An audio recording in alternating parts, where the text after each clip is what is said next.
Before this story begins, understand this. What you're about to hear was never meant to leave the ice. If you're watching this late at night, you might want to turn the lights on. And if you believe there are still places on Earth untouched, unexplored, and safe, this story may change your mind. Stay with us until the end, because the final revelation is the reason this base was erased from maps, abandoned without ceremony, and quietly forgotten. And if stories like this, hidden history, cold mysteries, and discoveries buried by time, captivate you, make sure you subscribe and stay with us. Some stories don't want to be told, but we tell them anyway. The Arctic in winter is not silent. It breathes. At temperatures so low that exposed skin freezes in seconds, the ice contracts and expands, producing deep, echoing cracks that sound like distant cannon fire. The wind screams across endless white plains, carrying ice crystals sharp enough to sting through layers of clothing. There are no trees, no landmarks, just an infinite horizon of white and gray, broken only by the occasional shadow of jagged ice. It was here, hundreds of miles from the nearest settlement, that a cluster of steel buildings stood against the cold Arctic Research Station K-117. Officially, it didn't exist. On no public map, no travel route, no civilian record. The base was funded under a classified joint program, built in the late Cold War era, when nations believed the Arctic would become the next strategic frontier. Satellites passed overhead, submarines moved silently below the ice, and scientists were sent where soldiers could not go. K-117 was buried partially underground, shielded by layers of ice and reinforced concrete. From above, it looked unimpressive. Just a few antenna masts, a landing strip carved into the snow, and ventilation shafts rising like frozen chimneys. But beneath the surface was a small underground world. Laboratories, sleeping quarters, storage rooms, medical bays, and a central operations corridor lit by fluorescent lights that never turned off. There were 28 people stationed there at any given time. Glaciologists, microbiologists, geologists, engineers, and a small security detail trained not for combat but containment. Their mission, at least on paper, was straightforward: drill deep ice cores, analyze ancient atmospheric samples, and study microorganisms preserved in the ice. Organisms that had not seen sunlight in tens of thousands of years. But the deeper they drilled, the stranger the data became. It began with routine anomalies.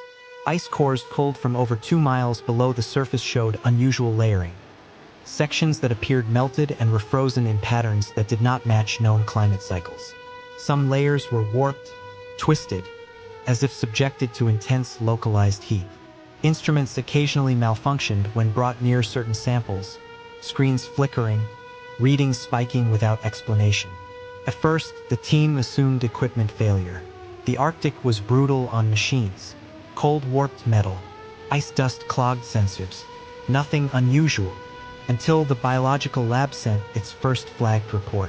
Microscopic analysis revealed dormant cells embedded deep in the ice, cells that did not match any known bacteria, virus, or archaea. Their structure was wrong. Not symmetrical, not chaotic either. Something in between. The membranes appeared layered, reinforced, and almost engineered. Carbon dating placed them at over 120,000 years old. The samples should have been dead. They weren't. Under controlled conditions, when exposed to minimal heat and nutrients, the cells didn't just react, they adapted. They changed shape, divided, reorganized. One researcher noted in a private log that the cells behaved less like bacteria and more like a system. That log would later be sealed. As winter deepened, communication with the outside world became sporadic. Satellite windows were short. Storms interfered with transmission. Messages were delayed, compressed, and filtered. And then the dreams began. It started with a technician who complained of recurring nightmares. Long corridors of ice, breathing walls, something moving just beyond his field of vision. The station doctor attributed it to isolation stress, disrupted circadian rhythms, and lack of sunlight. But within weeks, others reported the same dreams. Not similar, identical, the same images, the same sensations, the same overwhelming feeling of being watched. One geologist described waking up with frost on the inside of his sleeping pod, though temperature logs showed no malfunction. Another swore he heard footsteps in the lower drilling tunnels, areas sealed off months earlier. Security footage showed nothing, until it didn't. On a routine playback review, an engineer noticed something odd. A single frame, buried in hours of static footage from Tunnel C, an area abandoned due to ice instability. The frame showed movement, not human, not mechanical, a distortion in the air, like heat shimmer in a frozen place where heat should not exist. The frame was dismissed as corruption, but then another appeared, and another, always one frame, never more. At the same time, drilling operations reached a depth that exceeded projections. The drill bit encountered resistance, not ice, not rock. Something dense, smooth, too uniform. The team debated whether to stop. Protocol demanded caution, but pressure from above was clear. Continue. When the drill finally broke through, the temperature sensor spiked by nearly 40 degrees Celsius in seconds. Steam poured up the shaft, and something else came with it. The core sample retrieved from that depth was unlike anything they had seen. The ice around it was clear, glass-like, free of bubbles, as if frozen instantly. Embedded within was a dark structure, fibrous and layered, not mineral, not biological, or perhaps both. When moved into the lab, every electronic device in the room malfunctioned. Lights flickered, hard drives failed. One camera permanently corrupted its own storage. And then the base lost power for 6 minutes. In the Arctic, 6 minutes without power is not an inconvenience. It is a death sentence. Emergency systems kicked in just before temperatures dropped to lethal levels. When the lights returned, 3 things were immediately noticed. First, the sample containment unit was open. Second, 2 personnel were missing. Third, the walls of the lab were covered in frost patterns that looked disturbingly intentional, branching, spiraling, repeating geometries that no one could explain. A search was launched. The missing researchers were found hours later in an access tunnel leading away from the drilling site. No signs of struggle, no injuries, but both were dead, their expressions frozen in something between terror and awe. Autopsies revealed severe hypothermia, but also cellular damage inconsistent with cold exposure. Their internal tissues showed structural rearrangement, as if something had passed through them, reorganizing matter at a microscopic level. The official report called it unknown environmental exposure. Privately, panic set in. Requests for evacuation were sent. They were denied. Instead, the base received new orders: isolate the sample, increase containment, continue observation. That night, alarms began triggering across the station. Pressure changes, temperature fluctuations, movement sensors are activating in empty corridors. Doors are unlocking and relocking without command. And always the dreams. One scientist recorded herself speaking in her sleep, whispering coordinates, numbers that, when later checked, corresponded to locations deep beneath the ice, far below any drilling operation. Then the transmissions changed.